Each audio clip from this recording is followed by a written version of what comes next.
नमस्कार दोस्तों। ट्रंप और खामेनेई के बीच में विवाद बढ़ता जा रहा है। ट्रंप बकसने के मूड में नहीं है। ईरान पर आए दिन कुछ न कुछ बयान जारी कर रहे हैं। ईरान के प्रति उनका सख्त लहजा और ईरान पर बैन ईरान के लिए खतरनाक साबित हो रहा है। ईरान एक तरफ गृह युद्ध की ओर बढ़ रहा है। ईरान में प्रदर्शनकारी और आए दिन ईरान को नुकसान पहुंचा रहे हैं। वहीं खामेनेई का रास्ता और मुश्किल होते जा रहा है। क्या ईरान का तख्ता पलट होने वाला है या फिर विश्व युद्ध की तैयारी चल रहा है? ईरान अमेरिका से डर नहीं रहा है। ईरान जो है, जब अमेरिका ईरान पर धमकी देता है बम गिराने का, तो ईरान भी अपना स्तर पर तैयारी कर रहा है। ईरान का एक बयान आया है जिसमें ईरान के मंत्री ने कहा कि हम 1000 ड्रोन से अमेरिका पर हमला करेंगे या अमेरिकी ठिकानों पर हमला करेंगे। ईरान किसी भी रूप में झुकने वाला नहीं है।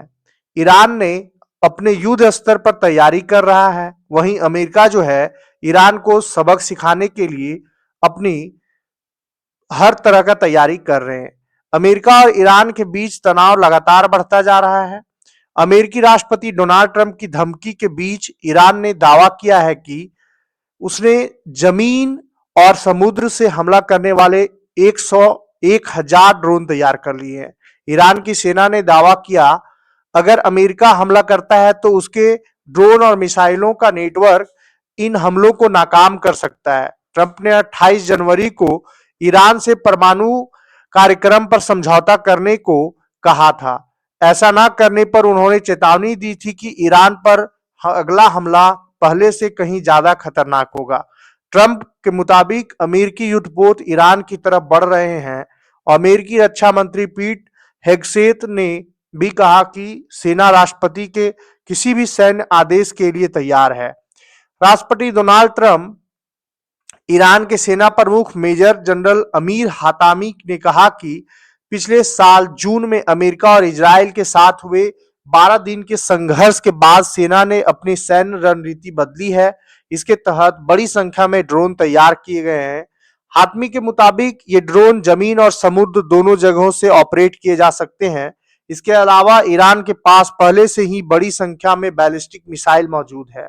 ईरान ने कहा कि अगर वह जून 2025 की तरह कतर के अमेरिकी ठिकानों और इजराइल पर मिसाइलें और ड्रोन दाग सकता है। रिपोर्ट्स के मुताबिक ईरानी यूरोपियन यूनियन जो है, ईरान की रिवॉल्यूशनरी गार्ड को आतंकी संगठन घोषित कर दिया है। अब समझिए, एक तरफ अमेरिका ईरान पर पड़ा हुआ है, दूसरी तरफ यूरोपियन यूनियन भी उसके ईरानी सेना को आपका आतंकी संगठन घोषित कर दिया है। यह फैसला विरोध प्रदर्शनों पर ईरानी सरकार की हिंसक कार्रवाई के चलते लिया गया है। रिवॉल्यूशनरी गार्ड के शीर्ष कमांडरों समेत 15 अधिकारियों और 6 संगठनों पर भी प्रतिबंध लगाए गए हैं। इनमें ऑनलाइन कंटेंट की निगरानी करने वाली संस्थाएं भी शामिल है। इस तरह से ऑस्ट्रेलिया, कनाडा, अमेरिका पहले ही IRGC को आतंकी संगठन घोषित कर चुके हैं। हालांकि ब्रिटेन ने अब तक इसे अपनी आतंकी सूची में शामिल नहीं किया है। ईरान के विदेश मंत्री अब्बास अरागची ने यूरोपियन यूनियन के इस फैसले को दिखावटी कदम और बड़ी रणनीतिक गलती बताया है। उनका कहना है कि यूरोप हालात संभालने के बजाय तनाव बढ़ा रहा है। अब समझिए कि तनाव के बीच ईरानी विदेश मंत्री तुर्की पहुंचे हैं। ईरान के विदेश मंत्री अब्बास अरागची शुक्रवार को इस्तांबुल पहुंचे। उन्होंने यहां तुर्की के विदेश मंत्री हाकान फिदान से मुलाकात की है। इस यात्रा का मकसद अमेरिका और ईरान के बीच बढ़ते तनाव पर बातचीत करना है। तुर्की तनाव कम करने की मध्यस्थता की पेशकश कर रहा है। ईरान के विदेश मंत्रालय के बयान के मुताबिक अरागची की राष्ट्रपति रेसेप तैयब अर्दोगन से भी बैठक प्रस्तावित है। तुर्की के विदेश मंत्री ने दोनों पक्षों से बातचीत की मेज पर लौटने की अपील की है। फिदान ने यह भी सुझाव दिया है कि अमेरिका को ईरान से जुड़े मुद्दे को एक एक कर सुलझाना चाहिए। अब समझिए कि तुर्की जो है वो वही देश है जो अपने खाने पीने के लिए भी वो तरस रहा है। गेहूं महंगा हो चुका है। वही देश जो आपका अमेरिका, जब इंडिया और पाकिस्तान का वार चल रहा था, ऑपरेशन सिंदूर के बीच में वो पाकिस्तान को मदद कर रहा था। अमेरिका ने मिडिल ईस्ट में तैनाती बढ़ाई है। अमेरिका ने मिडिल ईस्ट में अपनी सैन्य मौजूदगी और मजबूत करते हुए अरब सागर और लाल सागर में विमान वाहक पोत USS Abraham Lincoln, USS Theodore Roosevelt और कई मिसाइल विध्वंसक युद्धपोत तैनात किए हैं। साथ ही कतर, बहरीन, सऊदी अरब, इराक और जॉर्डन के सैन्य अड्डों से वायुसेना की सक्रियता बढ़ा दी है।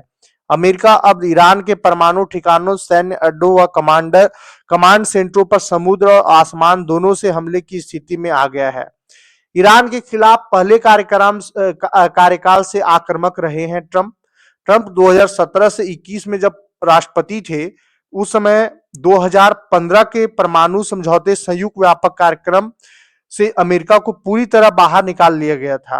यह समझौता ओबामा प्रशासन के समय में जुलाई 2015 में हुआ था, जिसमें Iran, America, Britain, France, Germany, रूस, चीन और यूरोपीय संघ शामिल थे। समझौते के तहत ईरान ने अपनी परमाणु गतिविधियों पर कई सख्त सीमाएं लगाई थी, जैसे यूरेनियम संवर्धन को 3.67% तक सीमित रखना, बम बनाने के लिए 90% से ज्यादा चाहिए होता है, संवर्धित यूरेनियम का स्टॉक बहुत कम रखना, सेंट्रीफ्यूज मशीनों की संख्या सीमित करना, अंतर्राष्ट्रीय परमाणु ऊर्जा एजेंसी आईएईए को निरीक्षण की पूरी अनुमति देना।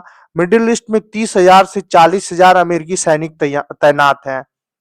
अब समझिए कि इस तरह से ईरान और अमेरिका का वॉर इतना घातक होते जा रहा है कि आप पूरा दुनिया इसमें समा जाएगा। धीरे धीरे सभी कंट्री एक दूसरे के पक्ष में चले जाएंगे और पूरा दुनिया जो है वो वर्ल्ड वार 3 की चपेट में आ जाएगा। इस पर दोनों देशों को मिल बांट करके अपना अपना जो प्रॉब्लम है उसका सॉल्यूशन कर लेना चाहिए, नहीं तो ये कहीं भी दुनिया के लिए हित में नहीं होगा, बेहित हो जाएगा। धन्यवाद।